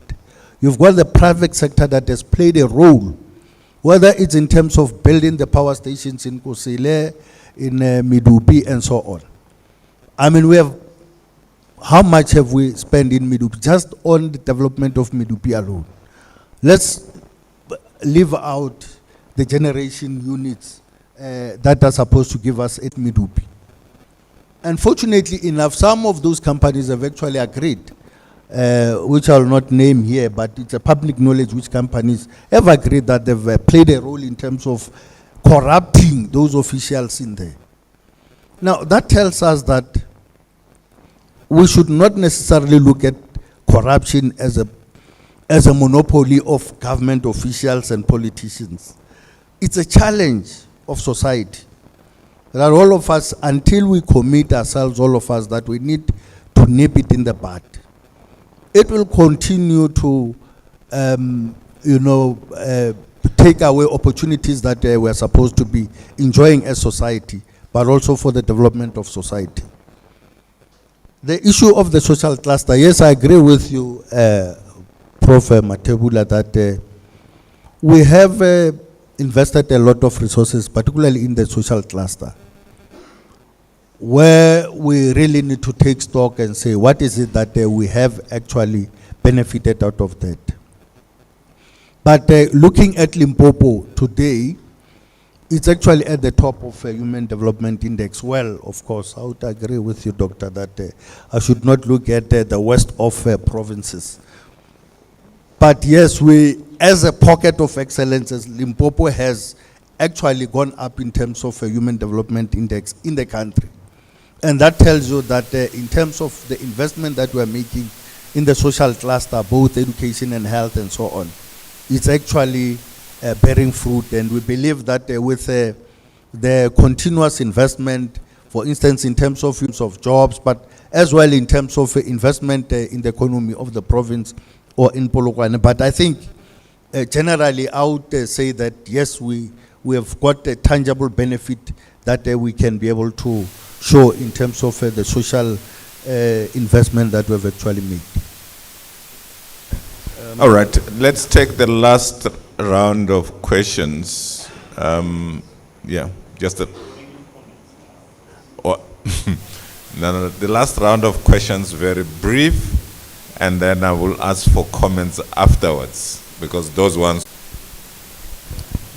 Thank you so much, Program Director Prof. Hlengani. And I also want to appreciate the presentations that you have just had. I'm Matsidi Sokanjere from Tefluop Graduate School of Leadership. My question is actually directed to Dr. Tabi.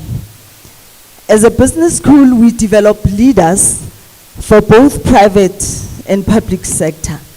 Now, given the insurmountable challenges that you have just shared with us, now what narratives do you expect us to drive as a business school?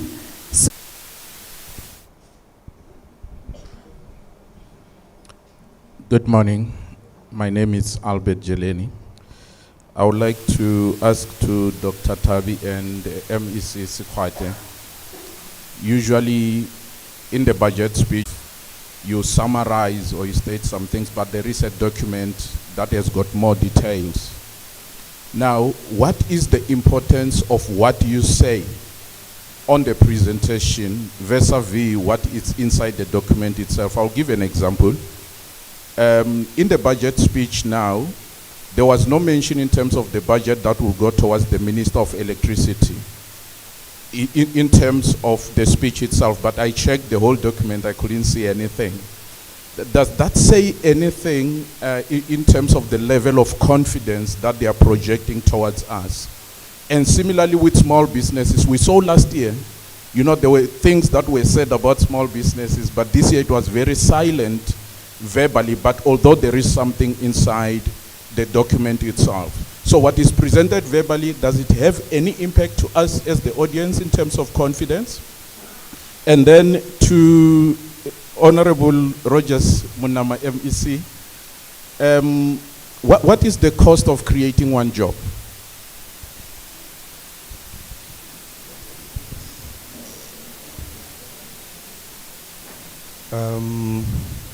Greetings to all, our distinguished guests and everyone in attendance. My name is Hlowatha Mahlangu, and I'm a founder of two businesses. One is in the advisory space for SMEs, and the other we develop software products, which we are placing currently in the SME space with City of Johannesburg. I have a couple of questions, a number of questions actually, directed to all the panelists, and the first three would go to Dr. Tabi, and the questions are: what, in your view, what policies need to be altered to create a deflationary environment? And thirdly, how do we redistribute the power of job creation from government to SMEs? And for the Honorable MEC Munama, you spoke last week Friday eloquently on the 1 billion business concept, and towards that is, how do we operationalize that, seeing that there is no real sense of SMEs and micro enterprises, where they are, what they need, and what interventions would take them from A to B or B to C. So how do you operationalize the 1 billion business concept? Secondly, how do universities feature in the strategy of LEADET to harness innovative business ideas that can drive job creation and also contribute to the GDP of the province? Can I have, it's the last one for, sorry. And MEC Sikwati, how much is set aside for entrepreneurship related projects through various departments? If you are saying how much budget is set aside for SME related projects through the various departments by Treasury, and whatever the figure is that enough? And if you are saying no or yes, why? Colleagues, we're gonna have a hard shutdown at other commitments. So let's go, Tabi. Thank you. So the business school leadership question, I think that's a very good question. So I've always wondered with corruption, especially when corruption lasts for a very long time, where management and senior leaders are corrupt. And typically then it festers into and it influences those who are younger. I think that you're in a position to influence younger people to be aware of the environment in which they are now going to be unleashed into. You can also highlight ethical leadership, which has been lacking and has been tested over the years.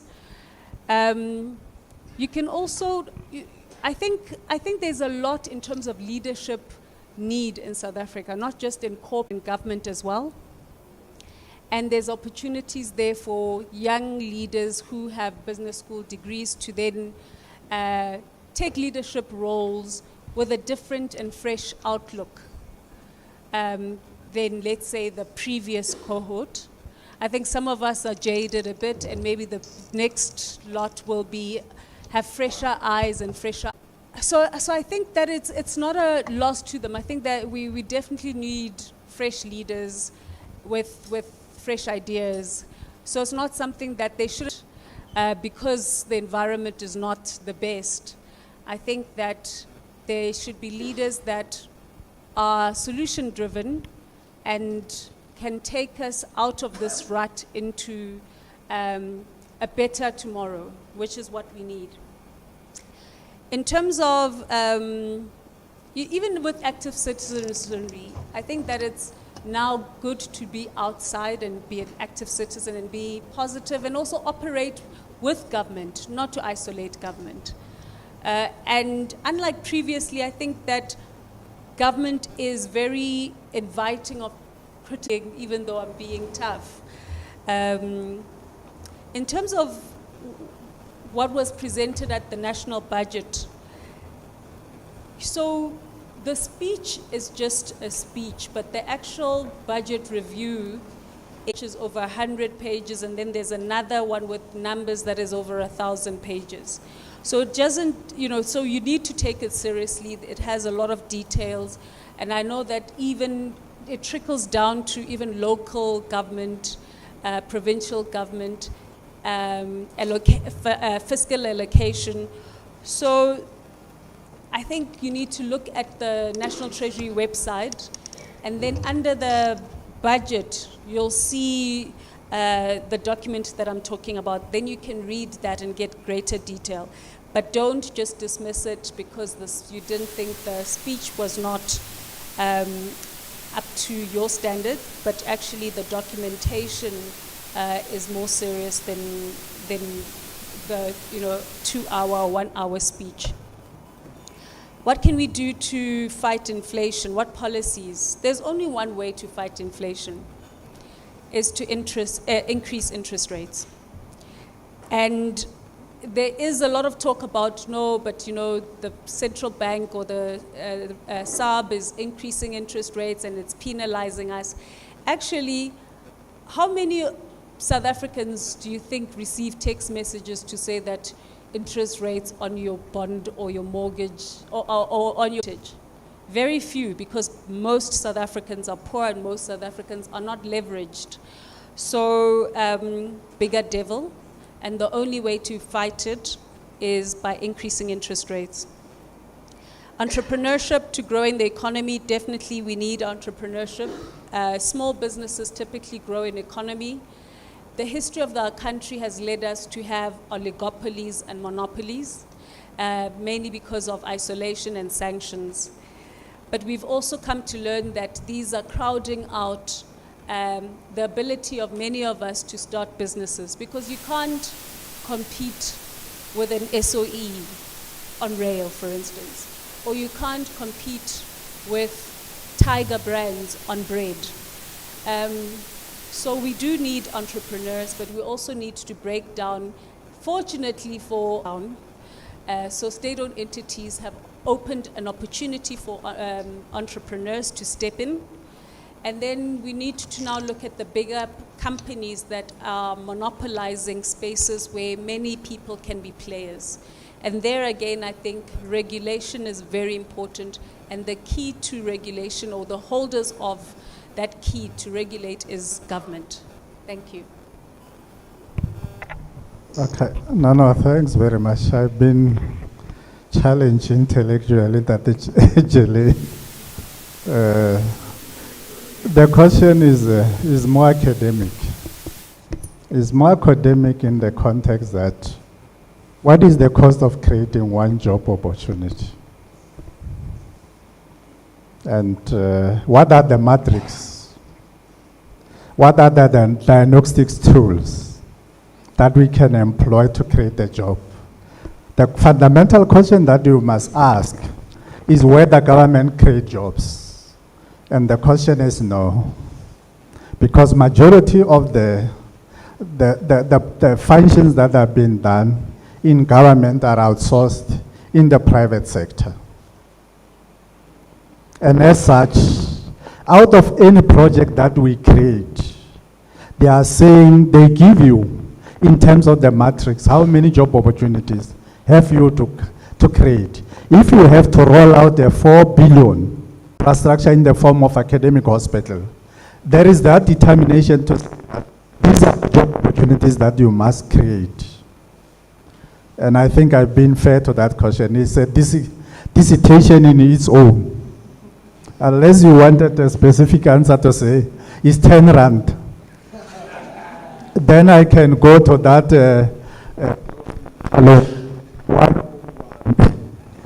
of the economist. Not a straightforward question that you cannot just say, what type of a job are you talking about? That's the first question. Is it a professional job? Is it unskilled labor that we need? Is it skilled labor that we need? Those are some of the facets that you need to look into, rather than just to come with a blanket answer to say, it's 10 rand, it's 20 rand, and so forth. The issue of the 1 billion, and confront you and corner you, I'm here. That 1 billion rands that we have launched in the province, it is in the context of conceptualizing what you call the black industrialist that has been incubated by the Department of Trade and Industry and Competition in the county. How best can we package the programs to ensure that we empower our SMMEs in the province in terms of funding, non-financial and so forth?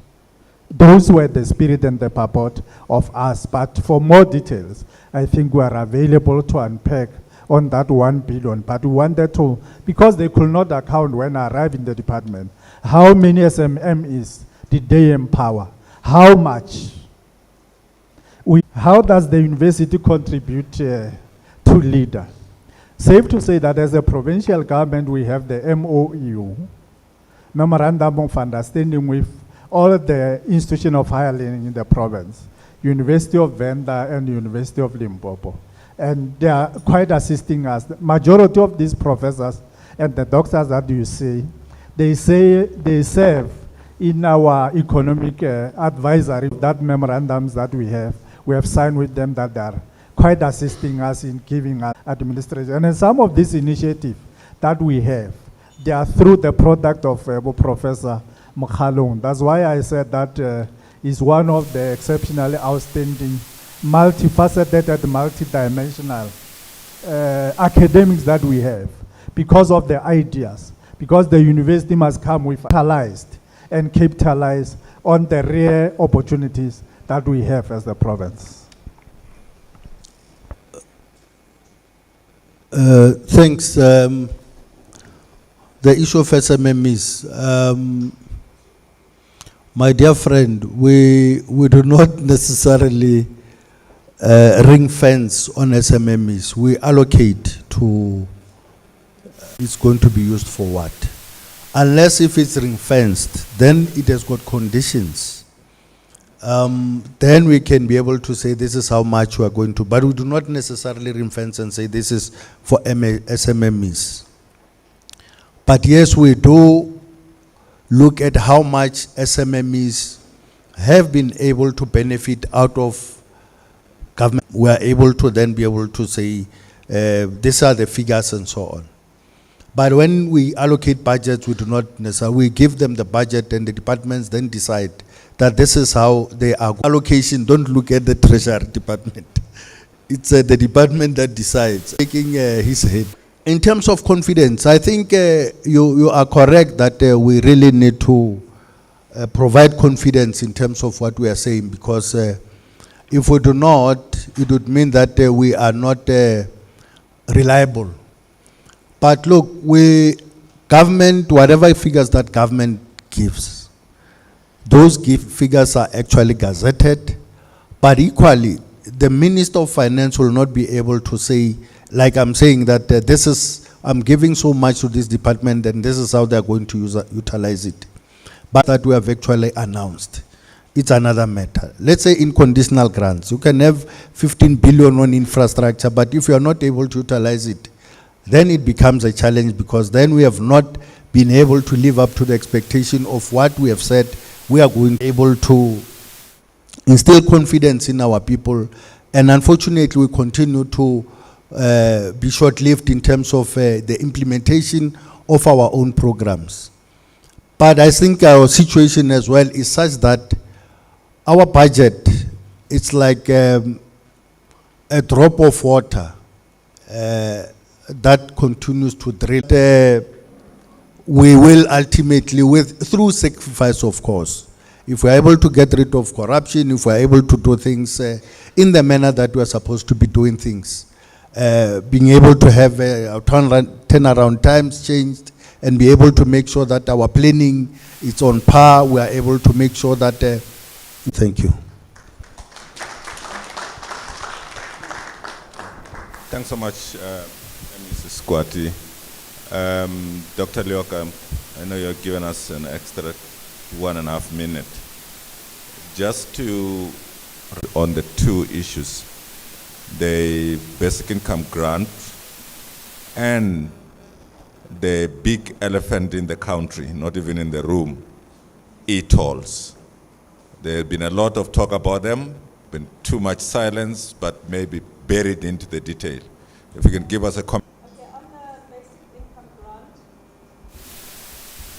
On the basic income grant, it's affordability. We're already struggling with social grants, and then also the social relief of distress, which is the 350, which has been increased. And the problem with the basic income grant is that it's a grant in perpetuity. So it's not a once-off. So that's why I think that the president is kind of kicking the can down the road by extending instead of committing to a basic income grant.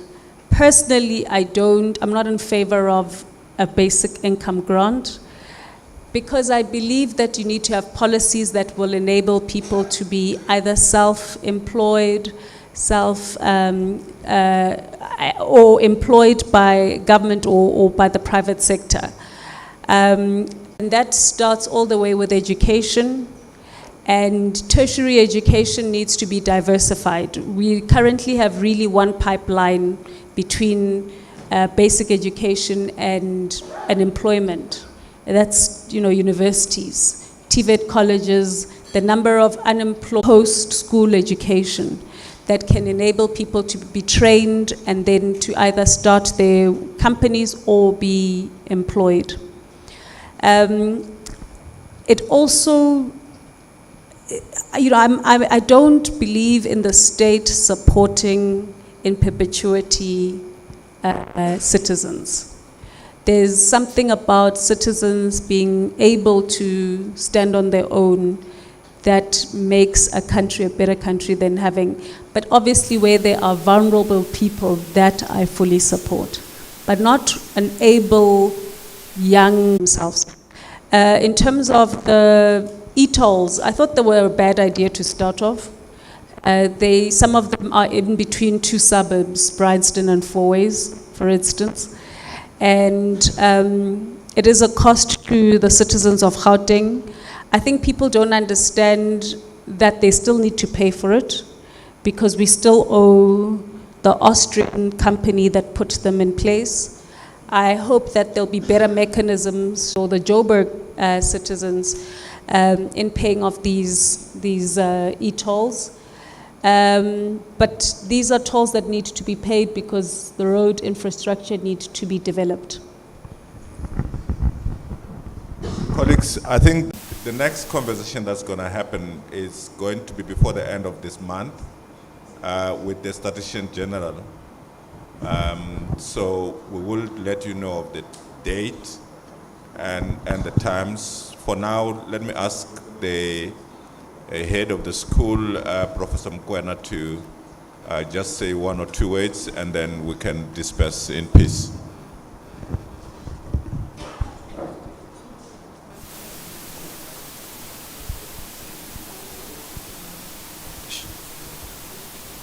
Okay. Thank you, Prof.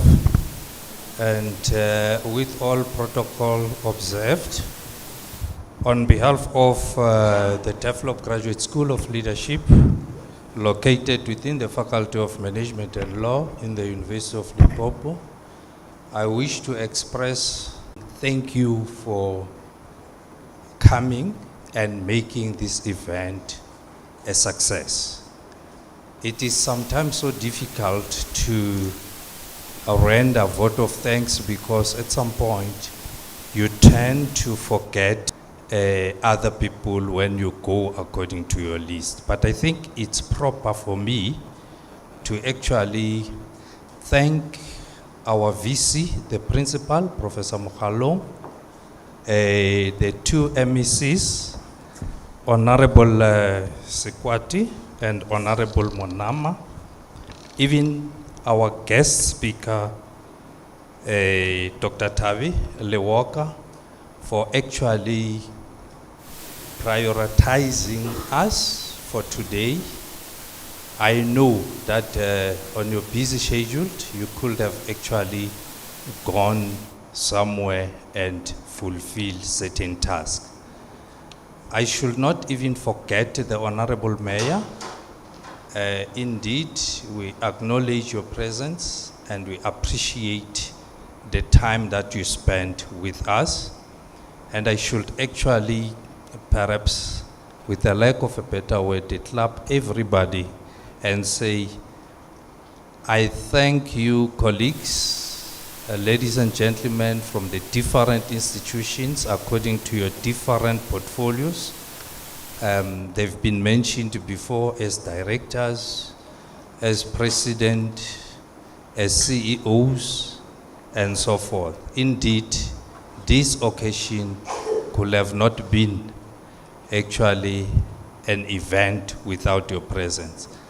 Just perhaps taking further from what Professor Mathebula said, that, you know, an institution of higher learning, one of its tasks that is bestowed with is to create platform of engagements, platform of open debates, discussions on current issues, so that the academics who are here, my colleagues from the different faculties, could be able to, you know, make a contribution by developing frameworks, models, and so forth.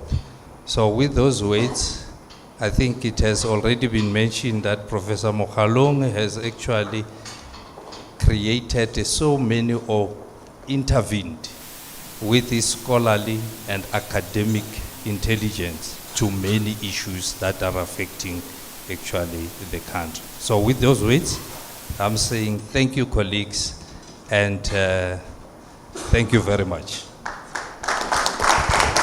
Thanks so much, everybody.